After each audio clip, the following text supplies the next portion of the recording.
Cloud9 move on to the next round of the bubble bracket to face DK next with their victory over LGD. So LGD, I agree, it wasn't an outdraft. You know, they certainly had opportunities to win.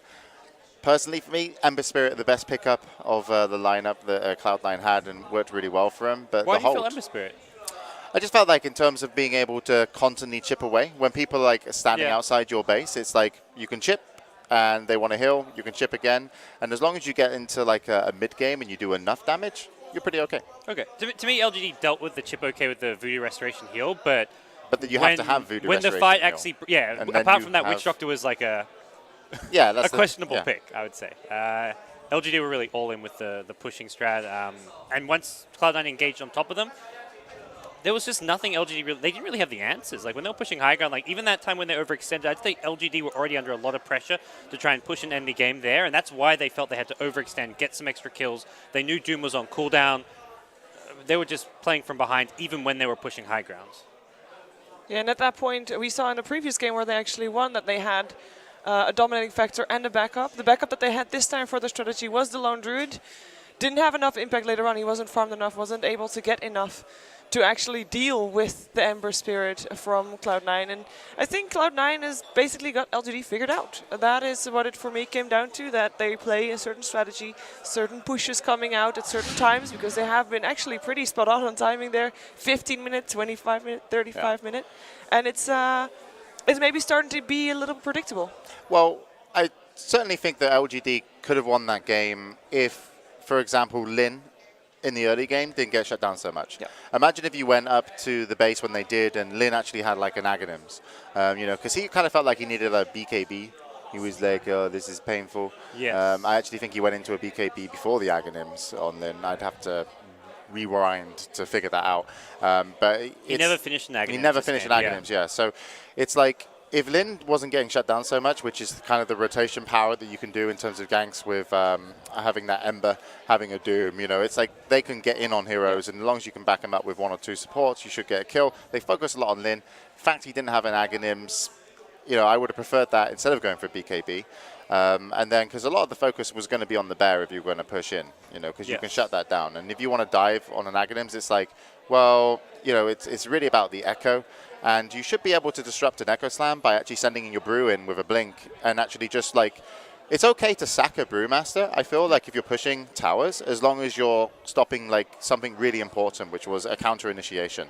But I felt the Brew was, he didn't get much done. Yeah, I mean, back on the point with Lin with an Ag Scepter, he needed to have that BKB and Ags, around a really early 20 to 25 minute timing to push high ground, because when LGD were desperate and okay, our strat's designed to push high ground, we're kind of behind, we've got to go now. All they had was the Spirit Bear tanking, but the Spirit Bear, as soon as it's on the high ground, it gets fissured, it gets hexed, it gets shackled, it got the shackles from Searing Chains from Sing Sing. It did not get more than 200 damage off for its full HP. It was full HP, did 200 damage, and it was dead. And LGD, their push was over. They didn't have that follow-up damage, and that's where if Lin has a BKB Aghanim Scepter, he can stand there with him. He's standing next to the Brewmaster, and he gets fissured. Guess what? He's still damaging the tower. That's how the Eye of the Storm Aghanim Scepter upgrade does, and it didn't exist. They didn't have that ability to push high ground with just the Spirit Bear. And that's where I feel like the Lone Druid last pick was maybe just not the right choice. Maybe they should have gone for the Morphling, the Shadow Fiend we kind of talked about during the draft, because that would have just given them a backup plan. I definitely think Morphling could have been really good in terms of, even if you want to stand up high ground as well, you can at least get out. And also it would give you a lot of opportunities to get good farm around the map and also ganking potential. It was kind of hard for the team to actually take down Eternal Envy, who was playing the Weaver. But with Eternal Envy, I was like, you don't actually need a Lincolns so much. There's not much they can actually do to kill you. I actually felt that he was going to go for, I don't know, into Deso quicker. Or Deso at all, because he ended up not doing it. But a Deso versus that bear, or any push, would have been huge. But he went for Lincolns. It worked out nicely, and he was a monster by the end. Yeah. But he decided what he wanted, and it was the Maelstrom to clear the waves quicker. It seemed like an unusual pick towards the end, but you look at the LGD draft, they had absolutely no lockdown to deal with him. And Cloud9, they see LGD coming at them. They're like, we're going to split push when they come at you. They're going to, and the only way to kind of really go for the LG high ground siege just to get a pick off and then go for a push. Otherwise, you have both your side lanes pushing in. You've got to deal with it. And you can't actually pick off a Weaver with LGD's draft. They actually, LGD, they were late in their first push. They did go for a push at 25 minutes, and we do have a clip of that. They tried to go high ground, as you say, in the end, spoiler alert, they weren't very successful. If you weren't watching the game. Spoiler alerts during the post game. Sorry, yeah. They try. There we go middle. They do take down the tower, and that's what a lone druid is good for, because he can just stand there and push the tower. But I mean, in comes Cloud9. They actually initiate actively on with Bone 7 with a haste rune. This all looks pretty bad because Pylai Dai actually blinked in mid, tried to get a kill with a fissure, ended up dying, which left Cloud9 out of position for the tier 2 tower push. So they had a decent amount of creeps and the bear actually hitting the tower. So they actually ended up fighting in an awkward position, Cloud9, and they used the Doom, and they weren't able to get a kill on Yao. And now this is like, LGD are like, right, we can actually do something. And we're like, there's no Doom. You know, they've only got wards, and, you know, like, Weaver's not huge because he's gone for Lincolns, and, you know, Ember isn't big as well. It's not going to be big damage from Sing Sing. So they could actually walk up here, and you can see the Razor's pretty confident and just end up hitting the tower. The Doom takes some damage. The Brewmaster splits and goes on the Doom. It's like, what are you doing? This is the wrong target. You need to be zoning out Aoi 2000 or zoning out Pylai Dai while everyone else is hitting the tower. They don't do that. They end up dying, and Cloud9, with the Ember, will be able to turn this, and I believe, like Sing Sing actually did a great job. He actually went to the back and picked up the Witch Doctor, DDC. He dies, comes back in, and this is where he's at his most dangerous. Pylai died because he wasn't zoned out and wasn't given any pressure by the Brewmaster. Gets a good fissure, comes in with an Echo, and the fight's all over from here. And they had Aegis for this fight, and I don't even know why they needed. Look at the tower health. I don't know why they needed Aegis, by the way, on the Lone Druid. I think that was a big mistake. I would have put it on. I mean, even the Razor would have been great. Like, you maybe could have done some damage and then being able to, you know, come back up and BKB and then fight on with your ultimate. And look at that fight again. I feel it wasn't as bad as it looked what Brewmaster was doing zoning out the Doom, because often when you're going for those high ground sieges, the Brewmaster's job is just run at them, force them back to their fountain while everyone else focuses the tower. The problem is the timing. The bear died as he went in, so the bear had to resummon, and that was as Sing Sing came in from behind as well, which kind of just created some extra havoc. And the other big thing which went unnoticed was the fissure. The bear resummoned his bear as the fissure blocked the wave, so bear couldn't actually get his bear onto the tower with his new bear. He just had it stuck outside the base. I think Pylai Dai, with his fissure spam to hold there, was the big thing. I think Brewmaster didn't really do anything too wrong chasing that far. I mean, I think he should have chased Pylai Dai. Yeah, or at least put him in a Cyclone. Like, I think, like, focusing your attention on Pylai Dai and Aoi would have been a lot more beneficial to the team, considering Doom was already used. Doom was using the Centaur hoof stomp, though. That was how they started the defense. He hoof stomped the bear, popped Shiver's guard, backed off, and he just kept blink stunning the bear. I think actually stealing that Centaur stun was another reason they could hold so well. Without that Centaur stun, I think they would have lost that T3 tower for sure, possibly Rax's. All right, all the little details. Yeah. And they all made a difference. And after they ended up losing that push, it looked pretty grim for LGD. There were, you know, a few little moments of hope, but certainly they lost control after that. That was their big opportunity, and with that win, they could have been moving on. Yeah, well, they're not entirely out, of course, which is good for them. They will be in the loser bracket. They actually, 10 minutes after that fight happened, they figured they'd try again. And, you know, 2 times is a charm, apparently, and we have a clip of this, too, where we see LGD going for their second rush down mid, see if they can have a different result with the same actions. Yeah. It's really unfortunate the Battle Fury just came up, by the way. It's pretty painful. Yeah. And I think Aghanims was on Aoi as well, and Doom was available. Doom has his Ags as well, I believe. Yeah. This push was it's never going to go desperation. Well. And this you is can where see Witch Doctor their positioning is a lot better, though. If you watch the Witch Doctor in DDC, he's very much like, I can't allow Sing Sing to actually get me in a solo position because I need to heal the team. And so every time that there's a good amount of damage, I need to back off. And this was really painful. The Brewmaster split, he gets the Earth Panda stuck, and then the chase is on. LGD's got chain disabled there. First, the bear was disabled for almost 10 seconds straight by fissure. I like hoof this stomp. Overgrowth into Death Ward is pretty strong. Unfortunately, by that time C9 is not. It's you know, they can tank through it, and it's Witch Doctor with level 1 ultimate or level 2 ultimate and no Aghanims, so it doesn't do enough damage. Again, LGD, they tried. They can't make this work, and they can't really find a different way to get around C9 either. And that's the whole point. They have to get around Cloud9 because they can't fight head on, and I think they just proved that twice in a row. So they have to find a different solution. It didn't work. They actually tried at some point to also... they weren't safe in their own jungle. They knew this, so they farmed the jungle of Cloud9. And Cloud9 realized this because they had ward in LGD's jungle. We have a clip. And I was hoping we did. a lot of clips today. But yeah, Cloud9, they have vision. They know that LGD is not in their own jungle, and they have wards. There is, again, an Aegis, by the way, on the Lone Druid. So they're just smoking into their own jungle, and it's not good for LGD. Let's just put it at that. Take us through it, Shiva. I want to hear Oh, more. well, they try to wrap around a little bit. We already have Bone 7 upgraded. He was already on the bottom lane, so it was LGD that initiated on him, but everybody of Cloud9 is actually in that jungle.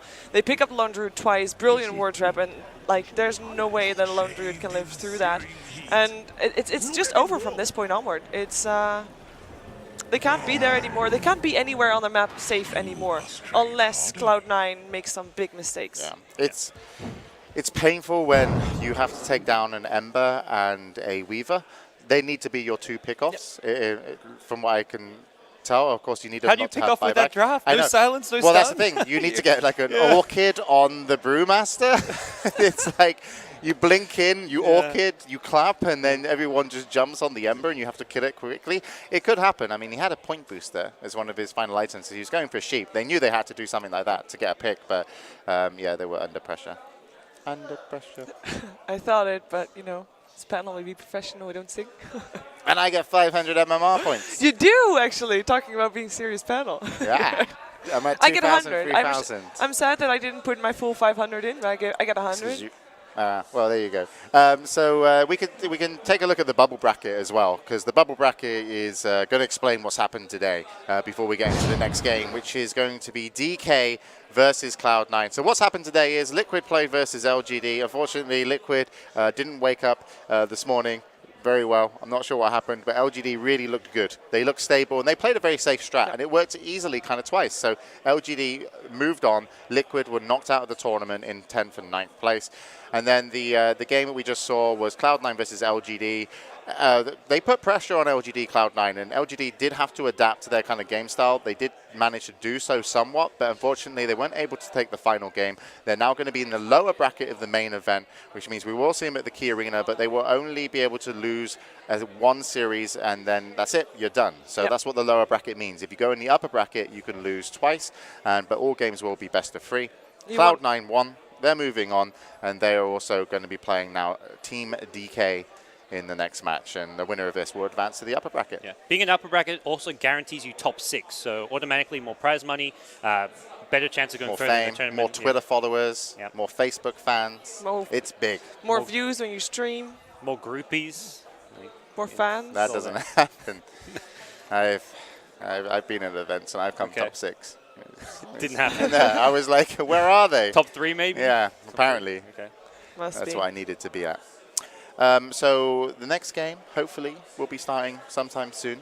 DK versus Cloud9. I predicted that DK would pick 3 strength heroes.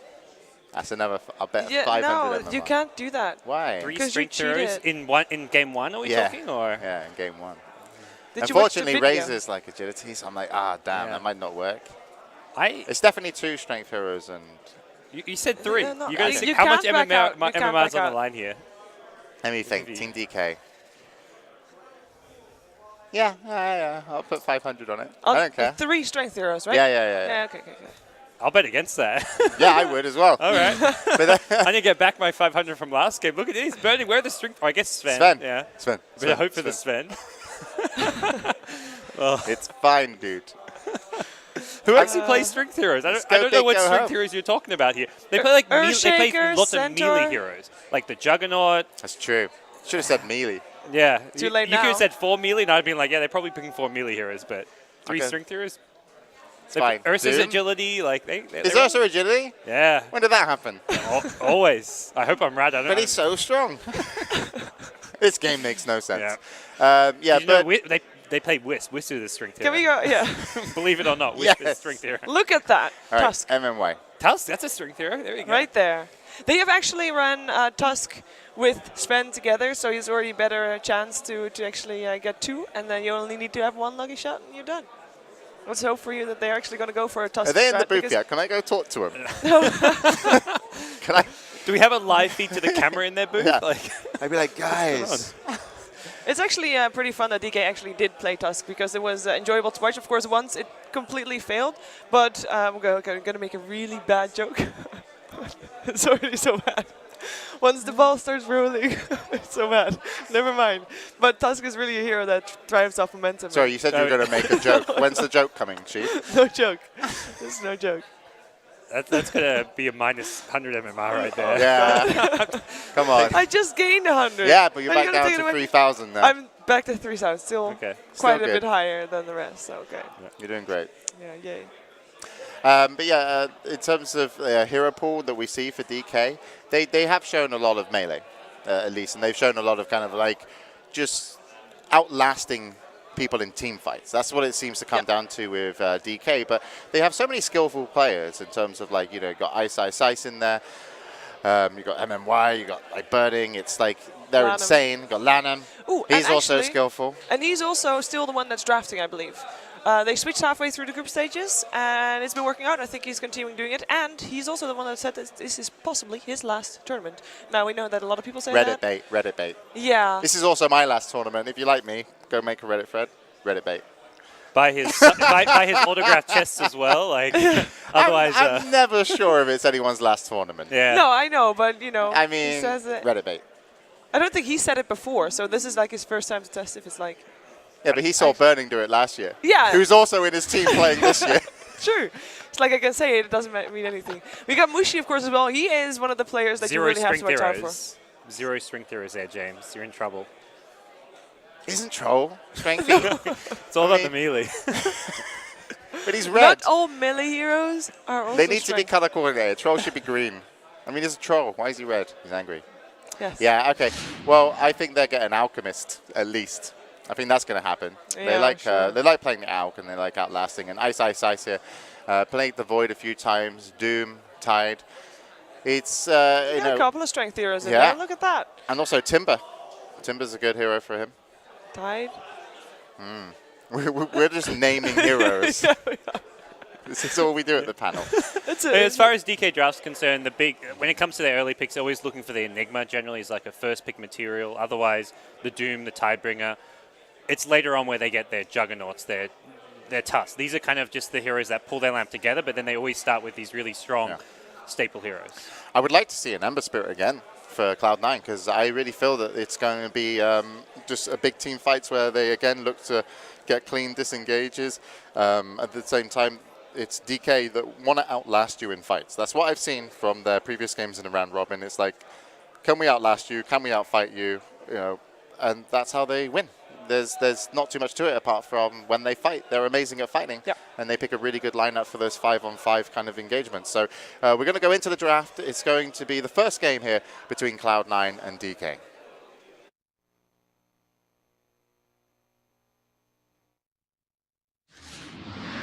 Cloud9 versus Team DK. Game 1. I really wish at the end of that he would say, fight. Every time Yeah. I'm expecting Yeah, it. I'm you like, expect to fight. he says game 1, I'm like, Yeah. at Or least something. draft. That would make drafting really exciting.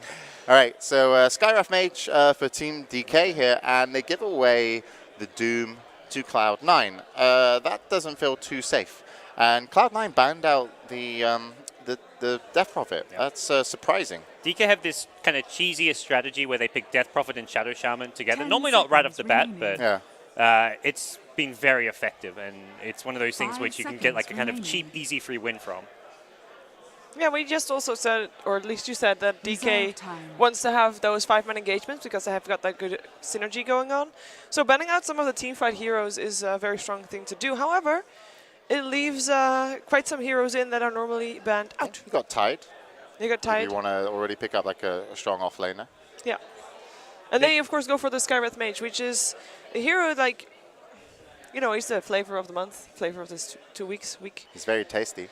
It's very tasty, but It's the Skywrath Jug support duo. They're going right for it. They did this in a few of their games already, and they roam around the map, get early kills. Juggernaut is one of those support heroes which, if he gets some farm, can be amazing in mid to late game. Get an Aghanim Scepter, and he can kill at least one hero in a team fight, often two with an Omni Slash. It's just ridiculous how much he offers. And the fact you have a support hero that can go magic immune means that he can stay alive in a fight and not just get instantly focused down like most support heroes 10 can. seconds remaining. MMY was the one playing Jug, right? Lamb was on the Jug, 5 and then I think MMY Skywrath Mage. Because was he the one that played the Juggernaut when he was actually going to die, and then Ortiz gave him a bullet charge of his own and helped with the I think that was Lamb on the Juggernaut there. Okay. Because that, let's hope for him that it happens again if he's in the same situation. That was quite interesting to watch. Bit of a mistake there. But I like the Juggernaut support, and it helps a lot with pushes. When you actually take down a fight, you can just stand and endure damage. You can heal up and go for the push straight after you fought, even if you have taken a little bit of damage during a team fight. So I'm looking forward to that from DK.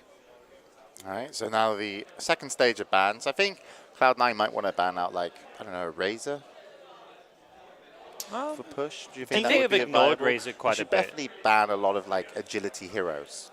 So they're more likely to pick some non-agility. There you go, banning out an agility hero. Yeah. Turn to ban. Yeah. Wish came through. True. No core hero, so you need a three strength core. It's Easy. doable.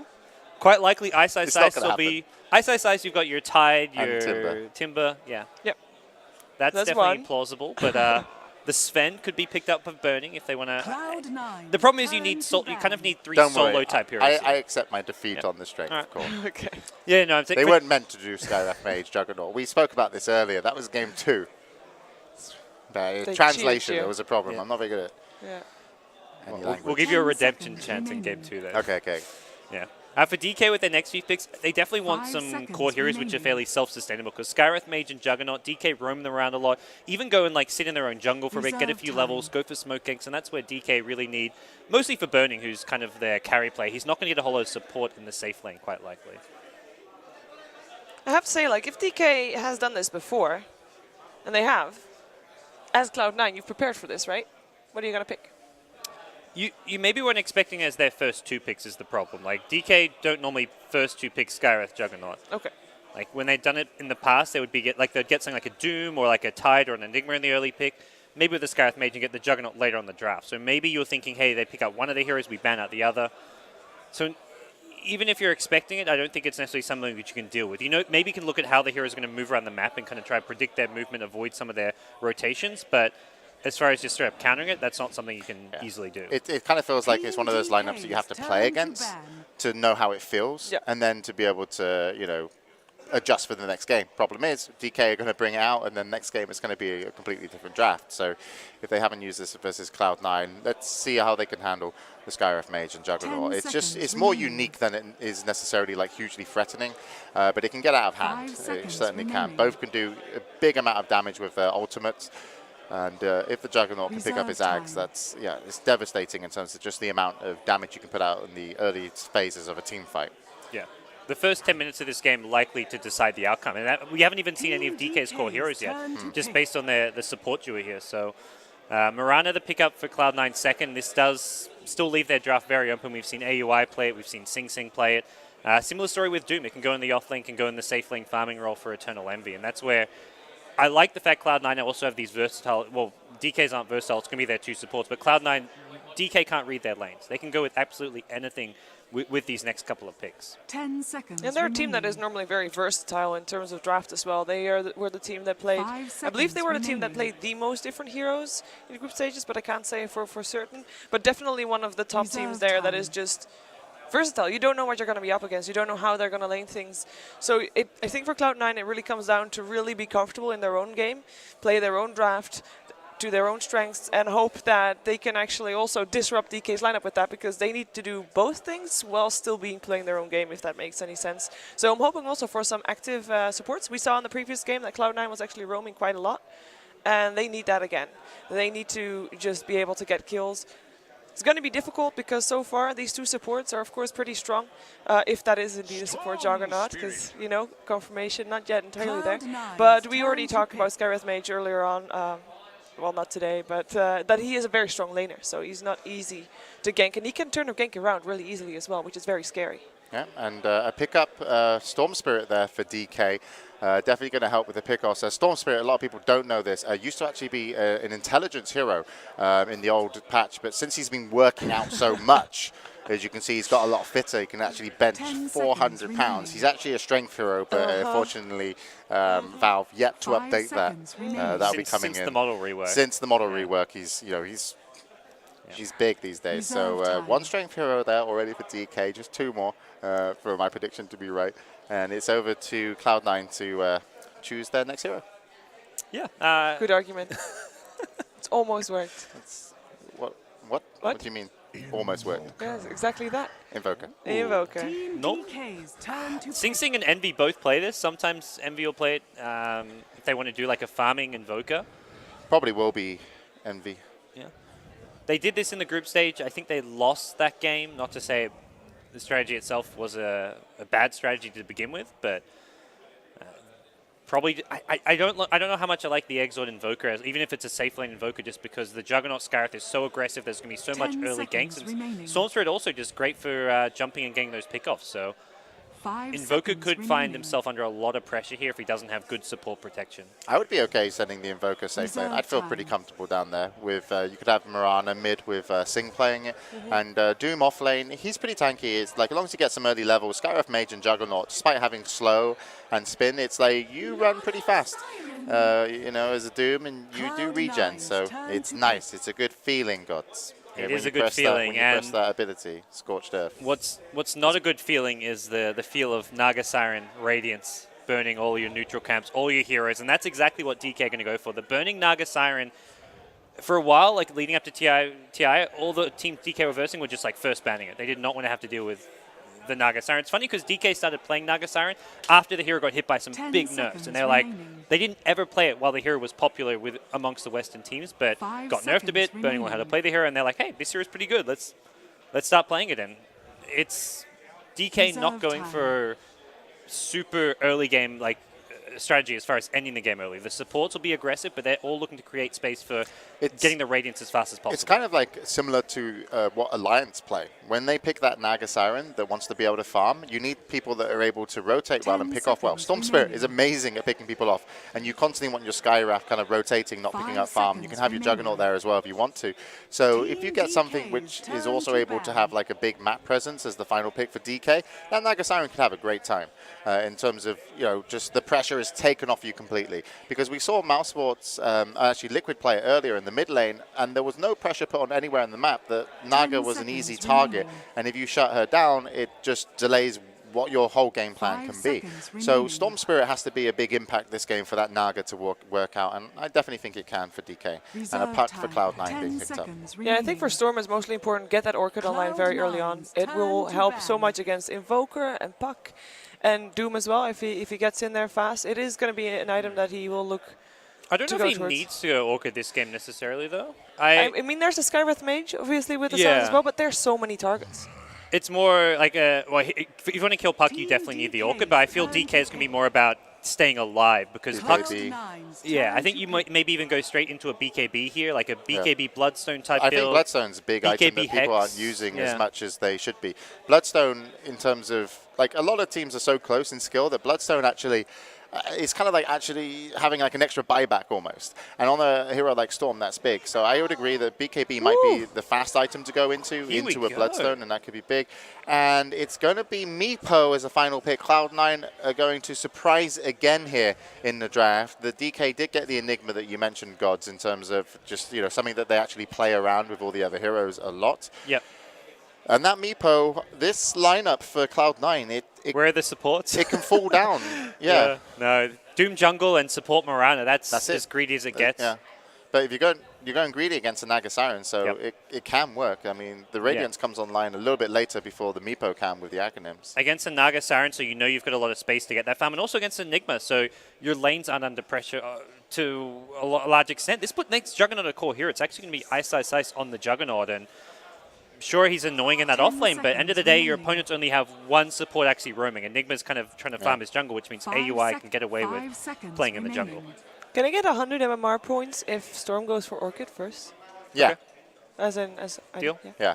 Okay. And no, can we bet like 500? Because I just lost 500. No, we can't. Yeah, okay. 450 points is the bet between me You and get Seamus. 500. You get 500. No. She gets 100. Like Okay, everyone can okay, make their alright, own Okay. odds. Okay. All right, here we go. We're going into the game, and that's